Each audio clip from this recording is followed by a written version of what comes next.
ඔව් GJ Spoken English channel එකට අදත් ඔබව සාදරයෙන් පිළිගන්නවා. මම ගිහාන් ජයසුන්දර. අද මම ඔයගලන්ට කියලා දෙන්න යන්නේ පිරින්න එකට ගියාම නැත්නම් මගුල් උත්සවයකට ගියාම කොහොමද මේ මනමාලයටයි මනමාලිටයි සුබ පතන්නේ නැත්නම් විශ් කරන්නේ කියලා. ඉතින් බොහෝ විට අපි දකිනවා කෆල් එක ගාවට ගියාම ගොඩක් අය විවිධාකාරයෙන් විශ් කරනවා. අර සිංහලෙන් ප්‍රාර්ථනා කරනවා සුබ විවාහ ජීවිතයක් වේවා. ඒ වගේම සුබ මංගලම් විවිධාකාරී වශයෙන්. ඉතින් ඔය අතරේ ඇතමුන් මම දකිනවා ගිහිල්ලා ගග හොල්ල ඉන්නවා. ඒකට මොකද්ද කියන්නේ? ඒ වෙලාවට මොකද්ද කියන්නේ කියන එක ගැන අමතක වෙලා එහෙම නැත්නම් අවබෝධයක් නැතුවයි අර පස්සරන වෙලා වගේ ගග හොල්ල ඉන්නේ. ඔව් ඒ වෙලාවට ඔබට මොකද ඉංග්‍රීසියෙන් මොකද්ද කියන්නේ කියලා ඒ වෙලාවට එන්නේ නැහැ.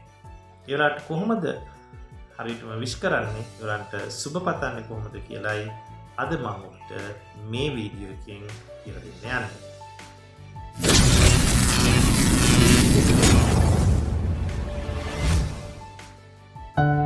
ඔයාලට පේනවා මුලින්ම තියෙනවා happy married life කියලා. ඒ කියන්නේ සුබ විවාහ ජීවිතයක් වේවා කියන එකයි. ඊට දෙවනුවර තියෙනවා I wish you a happy wedded life කියලා. ඒතර married life වලට අමතරව අපිට wedded life කියලා කියන්නත් පුළුවන්. එතන කියන්නේ මම ඔබට සුබ විවාහ ජීවිතයක් ප්‍රාර්ථනා කරනවා. එහෙම නැත්නම් සිංහල ව්‍යාකරණානුකූලව නම් ප්‍රාර්ථනා කරමි කියලා. ඔව්. තුන්වෙනුවට ඔබට පේනවා I wish you to a wonderful marriage කියලා තියෙනවා. ඒ කියන්නේ මම ඔබ දෙදෙනාට තමත් අගනා විවාහ ජීවිතයක් ප්‍රාර්ථනා කරනවා කියලා ඒ කියන්නේ. ඒ වගේම එතන තව දාලා තිනවා and may you have nice kids කියලා.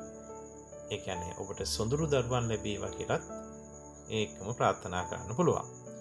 ඔව් මොකද සොඳුරු දරුවෙක් ලැබෙනවා කියන එකත් ලොකු වාසනාවක් ලෙසයි අපි හිතන්නේ. හරි. දැන් ඊට පස්සේ ඔබට පේනවා congratulations කියලා තියෙනවා. ඒ කියන්නේ සුභාසිංචන නැත්නම් සුබ පැතුම් කියලා කෙටියෙන් ඔබට විශ් කරන්න පුළුවන්. ඊළඟට තියෙනවා my congratulations on your wedding කියලා.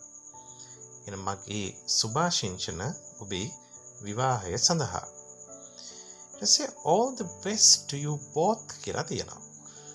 ඔබ දෙදෙනාටම සියලු වාසනාව කියන එක.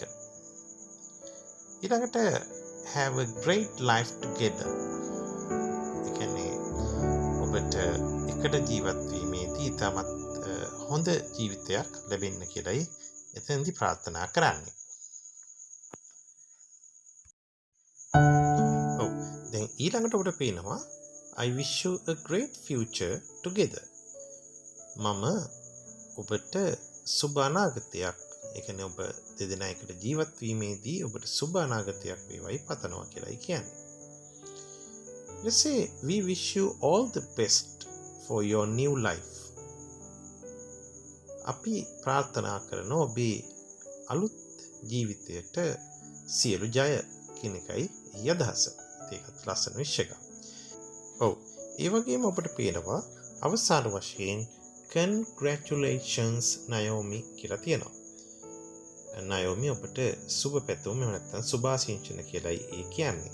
ඉතින් මේ Naomi වෙනුවට ඔබට ඕනම නමක් යොදා ගන්න හැකියාව තියෙනවා. ඊට පස්සේ තියෙනවා I wish you the best of luck on your special day කියලා. ඔබේ විශේෂ දිනේ ඔබට සියලු වාසනාව එහෙම නැත්නම් සියලු ජය මම ප්‍රාර්ථනා කරනවා නැත්නම් ප්‍රාර්ථනා කරමි කියලායි ඒ තියෙන්නේ. ඉතින් මම හිතනවා ඔබ අද වෙඩින් එකකට ගිහිල්ලා ලස්සනට විශ් කරන්න කොහොමද කියලා ඉගෙන ගන්න ඇති කියලා. එහෙනම් අපි තවත් දවසකින් මුණ ගැසෙමු. ඔබ තාමත් මගේ GJ Spoken English channel එක subscribe කරලා නැත්නම් අදම subscribe කොට එකතු වන්න.